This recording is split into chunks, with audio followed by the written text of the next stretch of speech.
Wassalatu wassalamu ala ashrafil anbiya wal mursalin wa ala alihi wa sahbihi ajma'in. Subhanaka la ilma lana illa ma 'allamtana innaka antal alimul hakim. Rabbi shrah li sadri wa yassir li amri wa hlul 'uqdatam min lisani yafqahu qawli. Rabbi yassir wa la tu'assir wa tammim bil khair, amma ba'd. Para penonton dan sahabat-sahabat yang dikasihi sekalian, alhamdulillah kita syukur pada Allah sekali lagi pada pagi-pagi Jumaat sebegini kita diberi peluang lagi oleh Allah untuk kita belajar tentang satu masa depan yang perlu kita lalui dalam hidup kita ini, iaitu dalam suasana dalam syurga Allah Subhanahu Wa Taala. Kita dah sampai pada tajuk-tajuk yang sebegini, iaitu mengenai bagaimana gambaran nikmatnya dalam syurga Allah. Dan kita mudah-mudahan bila kita cerita ataupun kita sebut tentang betapa nikmatnya dalam syurga Allah ini, menimbulkan rangsangan pada diri kita untuk semakin berusaha dan semakin rajin kita dalam beribadah kepada Allah Subhanahu Wa Taala. Istiqamah kita dalam agama Allah. Yang ni biasanya saya lebih kurang semenjak daripada rasanya dalam hampir 15 tahun setiap pagi Jumaat sebegini di Masjid Al-Falah, saya biasa berkuliah bersama dengan muslimat Masjid Al-Falah dan juga bersama dengan jemaah-jemaah di USJ 9 Masjid Al-Falah ini, bersama untuk membicarakan kitab Rahsia Kematian dan juga akhirat dan juga kiamat ini sendiri. Tuan-tuan yang berada di rumah, tuan-tuan bolehlah buka kitab Rahsia Kematian yang dikarang oleh Imam Qurtubi rahimahullah. Para hadirin sekalian, hari ini insya-Allah kita akan meneruskan perbincangan kita tentang mengenai bagaimana kemah yang berada dalam syurga Allah, serta pasar dan juga penduduk-penduduk dalam syurga ni saling bercerita tentang ibadah masing-masing yang mereka lakukan di dunia. Bila masuk dalam syurga ni, maka di sana banyak nikmat-nikmat yang Allah jadikan pada mereka ahli syurga. Allah jadikan pada ahli syurga ni beberapa nikmat-nikmat yang besar, yang kalau kita cerita tentang mengenai nikmat yang disebut dengan kemah, bukanlah kita boleh bayangkan kemah macam di dunia ini, tidak. Tetapi kemah ni lebih kurang kalau kita nak sebut istana lah, istana-istana yang indah. Yang istana tu pula kita tak boleh nak dibayangkan betapa cantik dan betapa indahnya untuk yang dinamakan dengan istana dalam syurga Allah Subhanahu Wa Taala. Sebab orang yang terakhir yang masuk dalam syurga tu pun bila ditanya pada dia, nak tak aku bagi, Allah tanya pada dia, nak tak aku bagi pada kamu orang yang paling terkaya, paling terindah rumah dia di dunia ini. Rumah dia di dunia, kemudian dalam keadaan istana di dunia ini. Lalu dia jawab, cukup dah ya Allah. Tu pun orang yang terakhir masuk dalam syurga Allah. Allah kata, bagi kamu seumpama itulah. Kemudian dia kata, cukup dah ya Allah. Allah kata, tak. Lebih baik daripada itu 10 kali ganda. Lebih baik daripada itu 10 kali ganda. Lebih baik daripada itu 10 kali ganda. Rasulullah cerita, maknanya lebih baik sampai 5 kali. Lebih baik yang istana di dunia ini. Mana rumah orang paling mewah sekali. Dalam keadaan dia mewah sekali di atas dunia ini. Kemudian dalam keadaan dia paling mewah di dunia ini, kemuncak nikmat yang dia ada atas dunia ini, Allah bagi pada orang tersebut, orang yang terakhir masuk dalam syurga Allah Subhanahu Wa Taala. Tu pun 5 kali Allah Subhanahu Wa Taala sebut. 10 kali ganda, 10 kali ganda, 10 kali ganda. Maknanya Allah jadikan yang paling terbaik dah pada dia waktu mana dalam syurga Allah Subhanahu Wa Taala. Kita boleh bayang. Tu yang terakhir, yang terawal. Yang terawal ni tak boleh nak fikir dah. Bagaimana nikmatnya dan bagaimana besarnya nilai yang Allah bagi pada orang yang terawal masuk dalam syurga Allah. Dan insya-Allah kita akan cerita siapa yang orang yang terawal yang masuk dalam syurga Allah Subhanahu Wa Taala berdasar pada hadis-hadis yang disebut oleh Rasulullah sallallahu alaihi wasallam itu. Hari ini kita hanya cerita tentang macam mana keadaan kemah ataupun pasar-pasar yang dalam syurga Allah. Kan yang geng-geng kaki shopping ni, dengar yang cerita-cerita yang macam ni. Orang kita kan kalau dengar tempat nak shopping, tempat yang nak pergi, kita nak pergi ke tempat-tempat yang jual beli ni, kita jadi kelabu mata pada diri kita. Jadi pada diri kita ni kelam kabut kan, orang rasa tak sabar nak pergi tempat-tempat demikian. Demikian juga dengan yang disebut dengan pasar dalam syurga Allah ni. Macam mana? Biar jadi kita jadi semangat untuk kita nak dapatkan nikmat yang berada demikian. Kita kan kalau orang kejut kita, kita tidur. Tengah-tengah kita tidur, kemudian orang kejut, jom bangun pergi masjid qiyamul lail. Misal contoh, rasa berat je badan. Alah besoklah kita jadi demikian. Tapi cuba orang kejut kita, jom bangun, ada potongan harga dekat pasar raya ni. Sekarang ni dia jual murah-murah je barang. Misal contohnya, bingkah bangun, segar terus pada diri kita. Kenapa kita jadi segar? Kerana kita tahu nikmatnya bila kita boleh pergi tengok menjamu mata je. Kita bukan nak beli sangat pun, nak tengok benda apa yang orang jual. Yang tu pun kita rasa nikmat dah. Cuba bayangkan dalam syurga Allah Subhanahu Wa Taala. Dalam syurga Allah Subhanahu Wa Taala, Allah bagi peluang untuk dapat yang disebut dengan tempat-tempat camping. Tempat-tempat yang kita boleh berehat, tempat yang kita boleh berkemah dalam syurga Allah Subhanahu Wa Taala.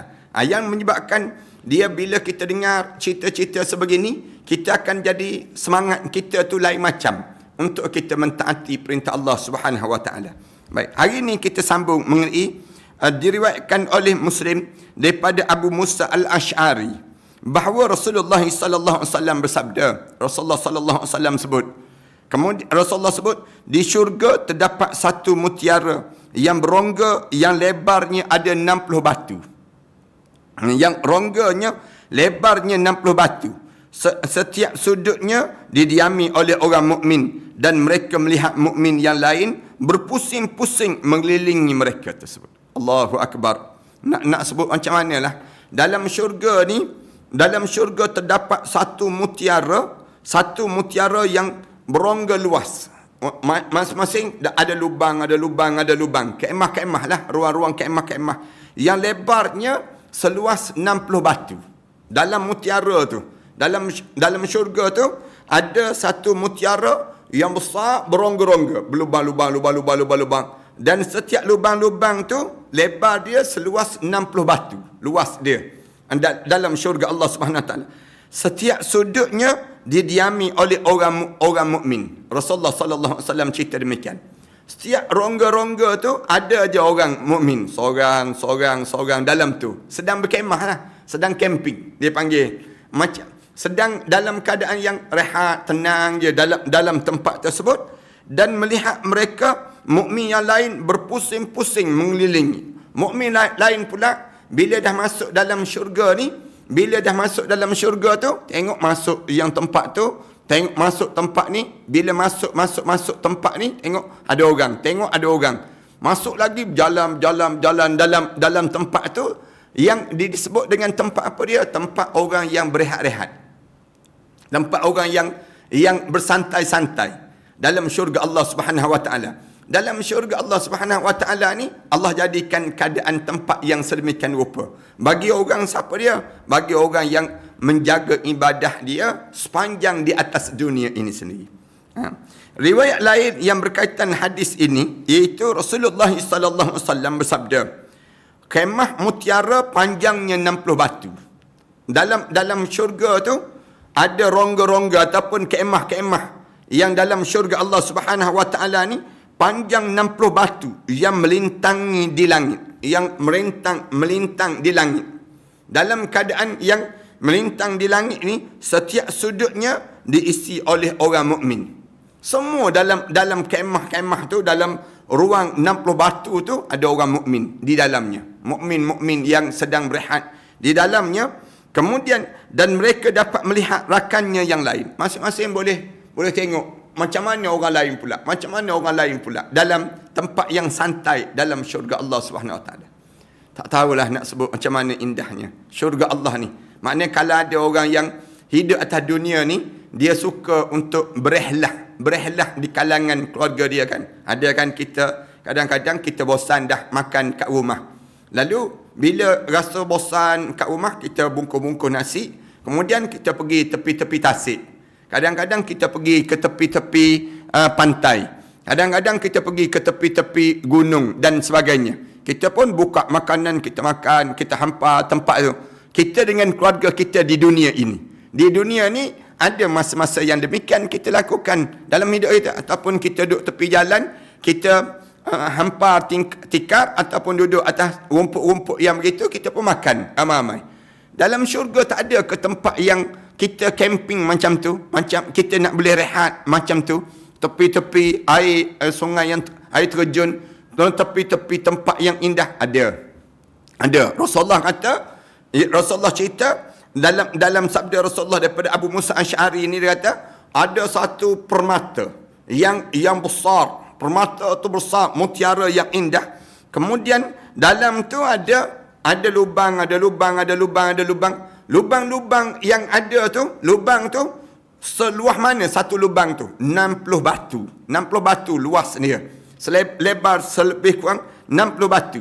Dalam keadaan lebar 60 batu tu, semua ada orang sedang camping kat dalam tersebut. Ada orang yang sedang berehat di dalam ini, dan yang luah dia tu melintangi di langit itu sendiri. Cantik je, duduk santai je dalam syurga Allah Subhanahu Wa Taala. Cantiknya suasana itu sambil tengok orang lain. Orang lain berjalan. Ada yang sedang berjalan cari tempat, mana tempat yang sesuai untuk mereka nak jadikan satu pot pada mereka ini sendiri. Diriwayatkan juga oleh Muslim daripada Anas bin Malik bahawa Rasulullah sallallahu alaihi wasallam bersabda, di dalam syurga, tu habis cerita tentang mengenai kemah dalam syurga Allah Subhanahu Wa Taala. Kemudian disebut lagi dalam syurga terdapat sebuah pasar yang didatangi oleh penduduk syurga setiap hari Jumaat. Pagi-pagi Jumaat macam ni. Semuanya datang pada pagi Jumaat. Kemudian bila pergi ke dalam syurga tu ada pasar. Pagi Jumaat je, setiap pagi Jumaat je ada pasar yang dalam syurga Allah Subhanahu Wa Taala. Ada pasar dalam syurga Allah. Ditanya, siapa yang layak untuk pergi ke pasar pagi Jumaat ni? Pagi Jumaat sebegini ni, yang tak semua orang boleh pergi. Maksudnya, tak semua orang dijemput untuk pergi ke pasar itu. Tapi ada pasar. Maknanya, ada orang-orang tertentu je pergi. Pergi pula, bila sampai ke pasar, kemudian angin berhembus daripada utara yang menerpa wajah dan baju mereka dengan minyak kasturi. Bila pergi saja, pergi ke pasar dalam syurga Allah ini, datang angin daripada sebelah utara. Angin tu bertiup, sepoi-sepoi bahasa tu kena tu, mengerbang rambut-rambut ni. Kemudian kita pun rasa nikmat je dalam. Lagi kena tersebut, lagi muda. Lagi kena angin tu, lagi cantik. Dan mereka bertambah cantik dan bertambah elok tu badan mereka ini sendiri. Kena angin dalam syurga Allah Subhanahu Wa Taala.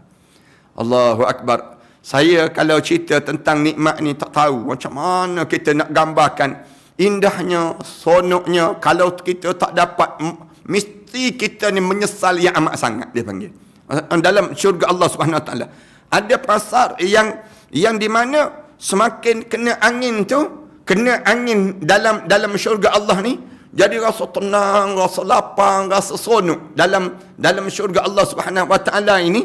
Kemudian dalam bauan kena angin tu bau wangi badan, wangian apa dia? Wangian kasturi. Pernah ditanya di kalangan para alim ulama bincang tentang hadis-hadis sebegini. Alim ulama, saya ingat waktu mana belajar dahulu, siapa yang boleh pergi ni? Mereka yang bagaimana yang boleh dalam syurga nanti? Bukannya semua orang dalam syurga, walaupun Allah jadikan syurga ni tak terbatas dah dipanggil. Tapi semua orang ke boleh pergi dalam syurga? Tak semua. Siapa yang boleh pergi dalam syurga pagi Jumaat macam ni? Setiap pagi Jumaat je ada orang-orang tertentu yang bingkah bangun, kemudian pergi dalam tempat tersebut untuk menikmati nikmat-nikmat angin, nikmat-nikmat di pasar. Kita ni kan biasa kalau di dunia ni, lagi lama kat pasar, lagi hodoh muka di dunia ni. Kerana apa dia? Duit semakin habis. Bau pasar tu pula melekat di pakaian kita. Bau pasar tu kita tahu dah bau pasar macam mana. Tapi di dalam syurga tak. Beza dalam syurga, lagi lama kat pasar tu, lagi handsome, lagi seronok, lagi bertambah kecantikan dalam syurga Allah Subhanahu Wa Taala. Macam mana kita nak dapat nikmat yang dapat pagi-pagi Jumaat untuk dapat ke pasar yang disebut demikian? Ada alim ulama jawab, alim ulama kata, yang pertama, orang yang dia atas dunia rajin mendengar kuliah pada pagi-pagi Jumaat. Yang pagi-pagi Jumaat je kita duduk dalam majlis-majlis ilmu. Ini di antara kelebihan orang yang di atas dunia ni, dianya pagi Jumaat je dia cari majlis ilmu. Kerana hari Jumaat ni dipanggil Sayyidul Ayyam, penghulu pada segala hari. Jadi hari yang pagi Jumaat je kita diajar supaya apa dia? Tambahkan ilmu, tambahkan lagi ilmu. Buktinya Allah jadikan hari Jumaat semayang Zuhur sepatutnya 4 rakaat. Tapi Allah tukar pada semayang Jumaat. Allah suruh kita semayang jadi 2 rakaat je. Semayang Jumaat 2 rakaat. 2 lagi dengan khutbah Jumaat. Jadi alim ulama kata dua khutbah. Maksudnya dua kali khutbah, dua khutbah dalam satu masa yang berlaku ni. Yang ni menggantikan yang disebut dengan Zuhur. Zuhur patutnya 4 rakaat. Tapi khusus bagi orang lelaki saja. Manakala orang perempuan, dia dapat pahala khutbah Jumaat ini, walaupun dia tak hadir semayang Jumaat, daripada mana? Daripada suami dia, daripada anak-anak lelaki dia yang pergi semayang Jumaat ini, maka dia dapat pahala walaupun dia tak pergi. Ini kelebihan orang perempuan lah. Orang perempuan yang Allah jadikan pada diri dia, kamu tak perlu pergi, tapi kamu dapat pahala daripada apa dia? Keturunan kamu, waris kamu yang buat hari Jumaat, yang buat amalan demikian. Ini cara demikian pada diri kita. Ada ulama dia sebut, selain daripada kita mendengar kuliah macam kuliah pagi-pagi Jumaat macam ni lah. Sebab tu saya sebut di kalangan orang yang beruntung lah sikit, di kalangan orang yang belajar pagi-pagi Jumaat, misalnya contoh di Kelantan ada Medan Ilmu. Allah yarham Tangguh Datuk Ni Abdul Aziz Nikmat, dia buat kuliah pagi-pagi Jumaat je, kuliah di tengah-tengah bandar Kota Baru tu sendiri. Demikian juga sebelum daripada ni, kalau kita pergi ke Kedah, kita pergi ke Terengganu, kita pergi, kebanyakan alim ulama buat kuliah pagi Jumaat. Kuliah pagi Jumaat ni dengan tujuan apa dia? Tujuan nak suruh orang yang pergi ke kuliah pagi Jumaat sebegini, pahala-pahala yang dia dapat tersebut, pahala pagi Jumaat ini dia dapat sama pada pagi Jumaat, dia panggil demikian. Pahala ni dapat untuk apa dia? Pagi Jumaat kalau dia masuk dalam syurga Allah Subhanahu Wa Taala nanti, dia dapat juga pahala-pahala yang disebut dengan mendengar kuliah ini, dan menyebabkan akhirnya dia boleh pergi ke pasar pagi-pagi Jumaat sebegini. Ini alim ulama sebut demikianlah. Kemudian ada lagi pandangan alim ulama, dia kata, bukan hanya sekadar orang yang mendengar kuliah pagi Jumaat, tetapi siapa lagi? Orang yang berselawat pada Rasulullah sallallahu alaihi wasallam sebanyak mungkin sebelum daripada khutbah Jumaat. Selawat pada Rasulullah. Dalam hidup kita ni, selain daripada kita dengar kuliah, kita berselawat. Siapa lagi yang dapat pergi ke pasar pagi Jumaat sebegini? Orang yang bersedekah pada hari Jumaat sebelum daripada khutbah Jumaat. Sedekah. Pada diri kita ni, pagi lagi pagi Jumaat macam ni, bersedekah di kalangan kita. Kemudian siapa lagi yang disebut? Ada yang keempat, alim ulama kata, orang yang rajin menziarahi, menyambung silaturrahim di antara satu sama lain. Sambung silaturrahim di kalangan kita ni, pagi Jumaat macam ni pagi Jumaat ni pula, hari ni merupakan hari Jumaat yang di antara 10 awal bulan Zulhijjah yang kita berada ni kan. Pagi Jumaat 10 terawal bulan Zulhijjah. Besar ni pahala-pahala pada kita. Tak adalah hari yang paling afdal di sisi Allah. Hari yang Allah Subhanahu Wa Taala suka ialah 1 hingga 10 Zulhijjah. 1 hingga 10 Zulhijjah. Ma min ayyamin, disebut demikian. Kemudian dahlah Allah Subhanahu Wa Taala suka hari ni, hari Jumaat pula. Kemudian dalam masa yang sama juga Allah Subhanahu Wa Taala sebut dahlah hari yang paling afdal, hari-hari yang terbaik dalam hidup kita. Kemudian digabung pula dengan amalan yang terbaik. Amalan hari dan juga amalan digabung dua-dua yang terbaik. Apa dia amalan terbaik? Sambung silaturahim, kemudian kita berinfak di jalan Allah, kemudian kita memberi, maknanya kita menegakkan kalimah Allah. Ni dipanggil orang yang hidup dia dalam keadaan yang dia jaga amalan-amalan dia. Dalam hidup di kalangan kita ni, lalu waktu mana kita jaga amalan, kemudian kita pilih pula hari yang terbaik, insya-Allah kita dapat dipanggil peluang untuk pagi-pagi Jumaat pada hari kita, pada hari yang disebut dengan mana-mana orang yang dalam keadaan yang bagaimana pada diri dia ni, dalam keadaan pada diri dia tak boleh buat amalan yang lain, dia boleh buat amalan yang ni. Supaya apa dia? Supaya pagi Jumaat dalam syurga nanti dia akan dapat masuk dalam yang disebut dengan syurga Allah Subhanahu Wa Taala, dan dia boleh berjalan dalam yang dinamakan dengan, dia boleh berjalan dalam pasar dalam syurga Allah Subhanahu Wa Taala nanti.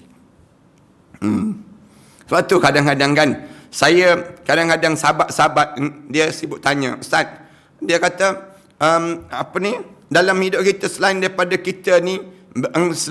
kita mendengar kuliah, kita nak buat apa lagi Ustaz? Dalam hidup kita banyak amalan yang kita boleh buat. Selawat pada Rasulullah, zikir pada Allah. Ni amalan-amalan yang kita boleh lakukan dalam hidup kita. Dan mereka kembali kepada keluarga mereka. Bila mereka balik daripada pasar tu, balik pada keluarga mereka dalam keadaan cantik dan juga dalam keadaan yang terurus dan tersusun. Balik daripada pasar tu, nampak muka mereka pun nampak handsome, nampak cantik. Tuadan mereka ni sendiri pun nampak elok. Balik daripada pasar. Dalam syurga ni, dalam syurga. Pasar dalam syurga. Padahal kalau kita bayang di dunia ni, kalau balik daripada pasar, nampak muka tu monyok je muka kita. Nampak letih je, lesu je kita. Kadang-kadang beli barang banyak-banyak, sampai ke rumah, letak je barang kat dapur tu. Lepas mana tu, kita pun terduduk. Tak? Dalam syurga, syurga tak. Dalam syurga, balik daripada pasar, nampak lagi ceria. Lagi nampak muka dia nampak lagi indah. Suasana dia lagi seronok. Waktu mana balik daripada pasar ini, keluarga mereka pun sibuk bertanya. Keluarga mereka pun sibuk bercakap, sesungguhnya kamu jauh lebih cantik, lebih baik dibandingkan dengan kami. Amalan apa yang kamu buat ni? Jadi semakin, kenapa kamu tak sama dengan kami? Kami dalam syurga juga, sama-sama dalam syurga ni. Tapi kamu ni nampak semakin berseri-seri ni. Macam mana kamu boleh lakukan demikian? Tanya mereka ni. Lalu mereka pun jawab, kami ke pasar.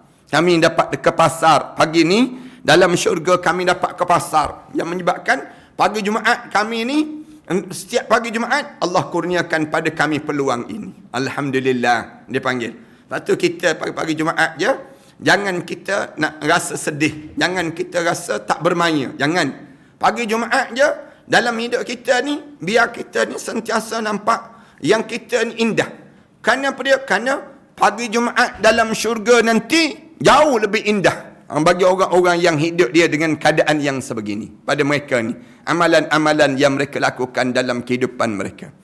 Ni keadaan pada diri kita dah. Diriwayatkan oleh Imam At-Tirmizi daripada Sa'id bin Al-Musayyib bahawa beliau bertemu dengan Abu Hurairah radhiyallahu anhu. Lalu Abu Hurairah berkata, aku berdoa kepada Allah Ta'ala agar mengumpulkan aku dengan kamu dalam pasar di syurga. Abu Hurairah, dia tengok saja Sa'id bin Musayyab ini, dia tengok saja demikian, dia kata, bila dia berjumpa je, lalu Sa'id bin Musayyab ni, dia dengar Abu Hurairah sebut, aku berdoa pada Allah, biar aku dan kamu berjumpa dekat dekat pasar dalam syurga Allah Subhanahu Wa Taala nanti. Dalam syurga nanti kita berjumpa dekat pasar. Dia sebut demikian. Sa'id kemudian bertanya, dalam syurga tu ada pasar ke? Sa'id ni tanya, dalam syurga ni ada pasar? Ada tempat shopping ke? Dalam syurga ni ada tempat shopping ke? Abu Hurairah menjawab, ya. Dalam syurga tu ada tempat yang kamu boleh membeli belah dalam syurga. Abu Hurairah lalu menyatakan hadis yang berkaitan dengan itu. Lalu Abu Hurairah pun cerita hadis yang menyebut bahawa dalam syurga ni ada tempat orang yang kaki shopping. Suatu kita yang atas dunia ni kan, kadang-kadang kita tengok je orang shopping. Penuh je barang yang dia shopping. Lepas tu dia buat dalam Facebook dia buat apa dia? Live. Dia baru balik shopping. Barang-barang dia bawa turun daripada kereta mewah dia tu. Dia tunjuk yang dia ni banyak barang yang baru dia shopping. Ni di dunia. Kadang-kadang ada orang yang demikian. Dia tunjuk satu barang. Yang shopping satu. Yang nak suruh orang lain shopping pun satu juga. Cuba tengok dalam Facebook kan. Orang tu jual barang ni. Jual barang ni. Dalam Facebook ke, dalam Instagram dan sebagainya. Ni di dunia. Kita pun terpaku. Tengok orang beli barang tu. Ramainya orang yang nak membeli barang. Yang duk tengok satu produk dia. Produk apa lagi. Sampai kena buat program untuk shopping lah. Go shop ke apa dia buat. Nak sebutnya di atas dunia ni ada program-program demikian. Nak suruh orang membeli belah. Baik. Dalam syurga ni tak ada ke benda demikian? Ada, lebih hebat daripada itu. Kelabu mata lah orang yang tengok dalam suasana syurga, dia nak pergi ke pasar ataupun nak pergi ke pasar raya ni, ataupun nak pergi ke supermarket yang jauh lebih indah daripada dunia ini sendiri. Lalu dia jawab, ada berkaitan itu. Kamu akan datang ke pasar yang dikelilingi oleh para malaikat. Dalam syurga nanti, kamu akan datang ke pasar yang dikelilingi oleh malaikat-malaikat. Yang meniaga tu, yang jual tu, malaikat-malaikat yang duduk. Ya, kamu boleh tengok suasana yang indah ini. Di dalamnya ada perkara-perkara yang tidak pernah mata memandang yang seumpamanya. Allahu Akbar. Nak sebutnya, waktu mana dalam syurga tu, kamu boleh tengok pasar dalam syurga tu, kamu boleh tengok barang-barang yang rare dia panggil. Yang jarang, tak pernah dipandang oleh mata dan seumpamanya. Tidak pernah telinga mendengar dan tidak pernah terlintas dalam hati. Tak pernah terdengar. Oh, macam ni pun orang jual. Macam ni pun ada juga dalam syurga ni. Disebut demikian. Ini gambaran keadaan yang berlaku demikian. Ni nak gambarkan Allah Subhanahu Wa Taala kurniakan. Akan dibawa kepada kita perkara yang kita sukai. Bila kita masuk dalam pasar tu, bawa satu benda yang kita minat di dunia, yang kita bertahan dan kesabaran pada diri kita mentaati perintah Allah. Yang kita nak sangat di dunia ini.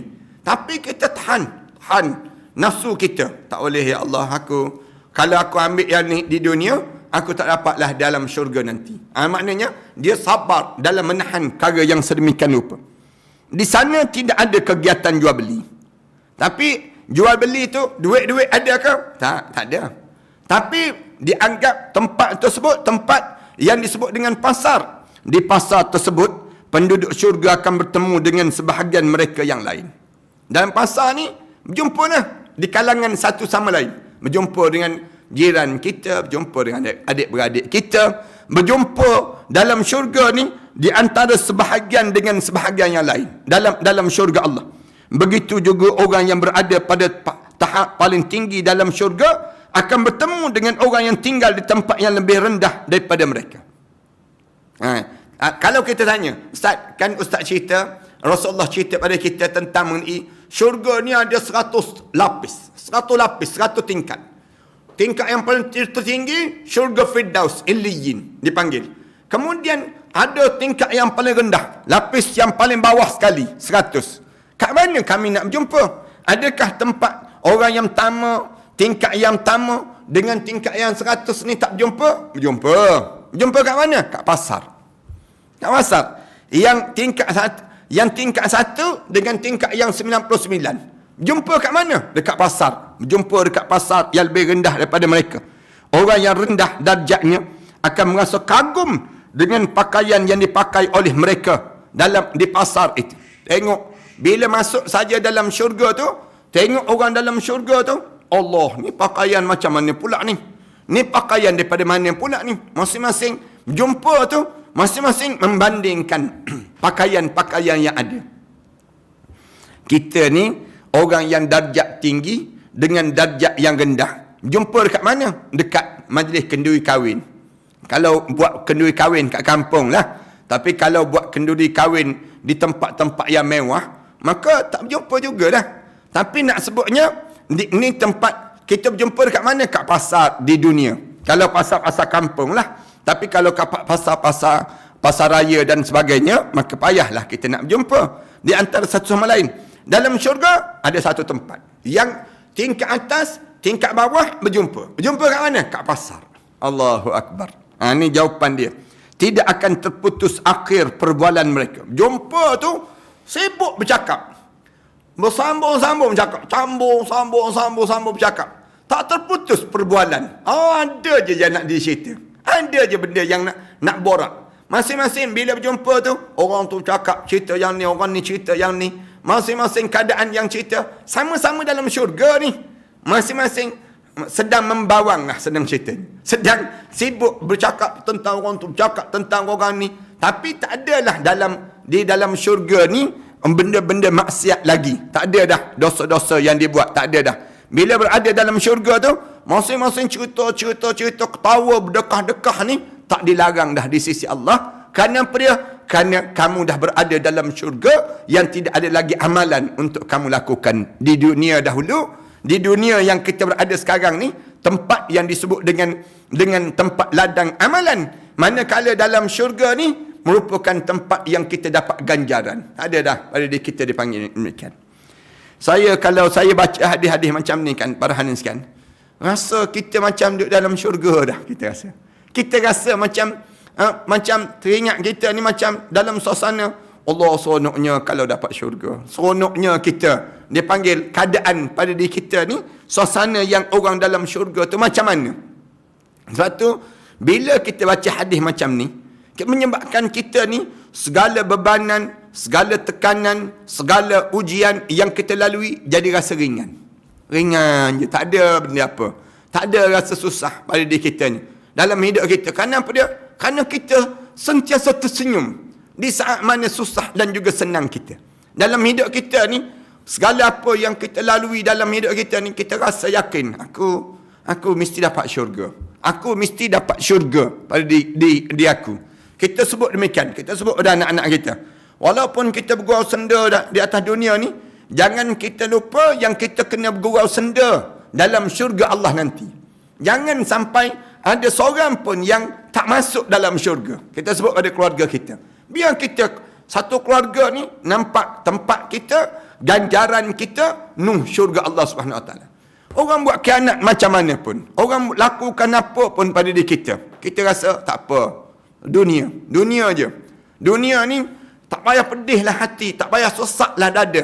Tak payahlah kita ni dalam keadaan yang kita rasa ralat dalam hidup, tak payah. Kerana dunia ni bersifat sementara je. Habis-habis tinggi sangat, kita mati, dia pun mati. Bila kita mati, dia mati, lepas pada tu dah yang dipanggil penentuan untuk perjalanan kita di sana nanti. Itu cara kita biar berfikir jauh. Jangan kita berfikir ringkas. Jangan. Bila kita berfikir ringkas di dunia je, menyebabkan kita ni jadi tamak pada dunia tak habis-habis. Mula jadi cemburu dengan orang, mula jadi dendam dengan orang, jadi tak puas hati dengan orang tu, tak puas hati dengan orang ni, kerana kita fikir dunia. Cuba kita fikir akhirat dalam hidup kita.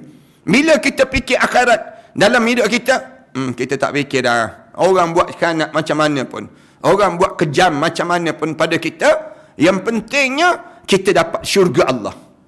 Ini satu benda yang menyebabkan satu motivasi yang kuat dalam jiwa setiap mukmin. Kalaulah kita ni tak dapat syurga, na'udzubillah min zalik, yang tu yang paling kita rasa ralat dalam hidup kita. Pada diri kita ni, biar kita ni sentiasa yakin, aku ni macam mana pun orang buat khianat pada aku, macam mana pun kejamnya manusia pada diri aku, macam mana pun penghinaan yang dikenakan pada kita, yang penting aku dapat syurga Allah SWT. Itu yang penting pada diri kita. Bila masuk dalam syurga nanti, bercakaplah sebanyak mana pun nak bercakap. Kemudian bergembiralah sebanyak mana nak bergembira. Ketawalah terbahak-bahak dalam syurga Allah. Hati. Kerana apa dia? Kerana kita dapat nikmat yang jauh lebih besar daripada nikmat yang sementara di dunia ini. Kadang-kadang kita kata, ustaz tak apalah, ustaz sebut macam tu, ustaz dah tahu dah. Kami ni, ada orang yang sebut demikian juga. Kami yang tak faham ni, sakit hati ustaz, sakit hati, dia sebut demikian. Ustaz nak apalah? Ustaz hati ustaz tak ada. Dia sebut demikian. Dia sebut, tak, bukan. Kita sama-sama ada hati, ada perasaan. Semua di kalangan kita. Kalau kita nak layan dengan kerenah manusia, tak terlayan. Tak terlayan. Kerana kerenah manusia ni berbeza-beza kan. Dalam hidup kita. Kita nak layan kerenah-kerenah kehidupan manusia ni dengan diri kita. Tak terlayan kita. Letih kita nak layan satu-satu di atas dunia ini. Tapi yang pentingnya kita layan Allah dalam hidup kita. Layan kehendak Allah. Di sana Allah bagi pada diri kita ganjaran syurga yang jauh lebih besar daripada manusia yang tak boleh bagi apa-apa dalam hidup kita. Ini cara pada diri kita demikian. Tidak akan terputus akhir perbualan mereka. Sehingga ada yang lebih baik yang mereka lihat. Bila mereka bercakap dalam syurga tu, di pasar ni, sehingga kan mereka nampak ada yang cantik lagi, ada yang baik lagi, ada yang indah lagi dalam di pasar tersebut. Oleh kerana itu, tidaklah sesuai seorang yang bersedih di dalamnya. Maknanya, dalam syurga ni, tak ada seorang pun yang bersedih. Tak ada seorang. Termenung, sedih je dia. Kenapa sedih? Anak tak datang lagi. Tak, dia tak peduli dah. Anak ke, siapa ke, padan muka kau. Senang ceritanya. Tu dipanggil demikian. Bila engkau tak dapat masuk dalam syurga, tu masalah engkau. Bukan masalah aku.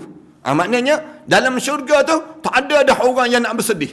Tak ada seorang pun yang nak rasa sayu, letih, dalam keadaan tak bermaya dalam syurga. Tak. Semua dalam syurga tu, indah-indah semua. Semua manusia yang positif yang berada dalam syurga Allah Subhanahu Wa Taala. Manusia yang kuat, manusia yang tabah, manusia yang bergembira je dalam hidup dia, dalam yang Allah Subhanahu Wa Taala sebut fabashshirhum, maka kabar gembiralah pada mereka itu. Ataupun wa abshirhum, dan bagi gembiralah pada mereka itu dengan nikmat-nikmat yang dapat dalam syurga Allah Subhanahu Wa Taala ini. Kemudian hadis ini disebut dhaif, lemah, sebagaimana dinyatakan oleh Abu Al-Ishrin. Tapi nak sebutnya dipanggil fadail, disebut fadail, kelebihan, dibenarkan dalam Islam. Ibnu Majah meriwayatkan hadis dengan sempurna setelah mana perkataan ya. Rasulullah SAW memberitahu padaku sambil bersabda, sesungguhnya ada riwayat Ibnu Majah, dia kata Rasulullah sebut sesungguhnya penduduk syurga akan turun di sana kerana keutamaan amalan mereka, kemudian diizinkan pada mereka sama seperti hari Jumaat ketika mana di dunia dahulu. Sama dengan hari Jumaat di atas dunia. Macam kita pagi Jumaat sebegini kan, berada pagi Jumaat, biar beza sikit walaupun kat rumah. Walaupun kita berada di rumah, saya nak sebut pada penonton, sahabat-sahabat yang dikasihi sekalian, pagi Jumaat kena berbeza. Makanan berbeza. Kemudian corak kita dalam berkeluarga berbeza pagi Jumaat. Walaupun kita dalam tempoh PKP, walaupun kita dalam tempoh dalam suasana yang dalam keadaan pada diri kita ni tak sama dengan biasa-biasa sebelum daripada ni. Tapi kat rumah kita ni kena hiasi rumah, wangikan bilik, wangikan rumah. Pakaian kita pun hari Jumaat biar beza sikit. Masak pun beza sikit. Cara kita pada hari Jumaat je biar berbeza daripada daripada yang disebut dengan suasana kita hidup di atas dunia ini, dalam keadaan biasa sebelum daripada ni. Hari Jumaat je berbeza. Tahu dah ni hari wangi-wangian sikit. Hari ini kita disunatkan yang tak korban tu untuk potong kuku, bersihkan tubuh badan. Dalam keadaan hari Jumaat berbeza di kalangan kita. Kemudian disebut lagi dalam syurga ni akan diturunkan di sana, sesungguhnya penduduk syurga akan turun di sana kerana keutamaan amalan mereka. Berbezanya tingkat dalam syurga dengan berbezanya amalan kita di dunia. Amalan kita ni, kalaulah orang yang kuat amalan dia, jaga betul amalan dia, naik dia dalam syurga Allah Subhanahu Wa Taala. Tapi kalaulah sekiranya amalan dia tu ala kadar je, kami boleh masuk syurga. Masuk juga syurga, tingkat bawah je. Tingkat bawah je. Dipanggil kedudukan dalam syurga Allah Subhanahu Wa Taala. Kemudian diizinkan pada mereka sama seperti hari Jumaat ketika mana di dunia dahulu, untuk melihat Allah dan dipamerkan istananya di sebuah taman daripada banyaknya taman syurga Allah. Allahu Akbar. Maknanya disebutnya gambaran bagaimana dalam syurga ini ditunjuknya wajah Allah. Ditunjuk pada pagi Jumaat, orang-orang tertentu dapat melihat wajah Allah. Kemudian nampak istana Allah. Istana Allah yang kita tak boleh nak dibayang macam mana yang Allah jadikan ini. Dan banyaknya taman-taman dalam syurga. Kemudian untuk mereka disediakan mimbar. Untuk orang ahli syurga ni disediakan kerusi-kerusi, tempat-tempat yang diciptakan daripada cahaya. Ni nak sebutnya dalam syurga tu Allah buat kerusi untuk kamu duduk yang dijadikan daripada cahaya. Macam mana kita nak sebut? Daripada cahaya terjadinya kerusi ataupun tempat yang dia duduk untuk letak tangan. Mandang je. Kemudian tengok je suasana. Duduk atas cahaya. Nurun ala nur. Cahaya di atas cahaya. Yang Allah jadikan pada mereka ini. Kemudian nampak taman-taman. Nampak mutiara-mutiara. Yakut, batu permata, emas dan juga perak. Tengok ni. Cantik je dalam syurga Allah. Tak boleh nak dibayang. Cantiknya dalam syurga Allah ni. Orang yang paling rendah daripadanya atau yang rendah akan duduk berhampiran haruman dan kafur. Yang paling rendah dia bau wangi itu beza kedudukan dalam syurga Allah Subhanahu Wa Taala. Mereka melihat bahawa para pemilik kursi yang lebih mulia daripada mereka. Setiap kali mereka memandang, tengok orang lain, tinggi lagi. Tengok orang lain, tinggi lagi. Tengok orang lain duduk di tempat yang indah-indah yang Allah jadikan untuk mereka itu sendiri. Abu Hurairah radhiyallahu anhu berkata, wahai Rasulullah, adakah kita akan melihat Allah dalam syurga nanti? Rasulullah menjawab, ya. Rasulullah sebut demikian. Ya, adakah kamu merasa ragu ketika melihat matahari dan bulan dalam keadaan penuh purnama? Macam mana kamu tengok matahari bulan waktu mana mengambang penuh? Bulan mengambang penuh. Kami menjawab, tidak. Nabi meneruskan lagi, demikian juga kamu tidak akan meragukan untuk melihat Tuhan kamu.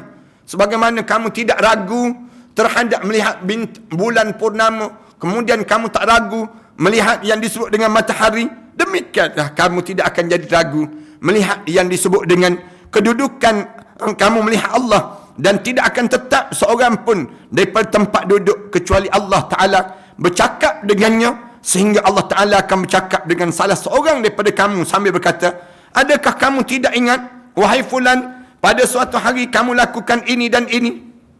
Allah tanya direct. Waktu mana kamu cakap dengan Allah? Allah tanya kamu ingat tak? Waktu mana kamu atas dunia dahulu? Kamu pernah dengar kuliah Ustaz Ahmad Dasuki kan? Misal contohnya. Kamu atas dunia dahulu, kamu pernah buat begini kan? Kamu atas dunia dahulu, kamu pernah begini kan? Pada diri kamu. Ni Allah tanya. Allah menyatakan sebahagian perbuatan buruknya di dunia. Di antaranya, dia dengar perbuatan buruk yang dilakukan di atas dunia. Mereka menjawab, ya Allah, adakah kamu tidak memaafkan aku waktu mana aku buat benda yang buruk itu, ya Allah? Dia tanya pada Allah. Waktu mana Allah Subhanahu Wa Taala tanya, kamu nampak tak yang tu? Kamu nampak tak yang ni pada diri kamu? Lalu Allah berkata, dengan luasnya keampunanku, kamu mencapai tempat yang tertinggi. Aku mengampuni kamu sehingga kan aku mengangkat darjat kamu. Ketika mereka berada dalam keadaan demikian, mereka diselubungi oleh awan yang datang atas kepala mereka. Datang yang melimpahkan hujan yang mengandungi kebaikan yang belum pernah mereka hidup aroma harumannya.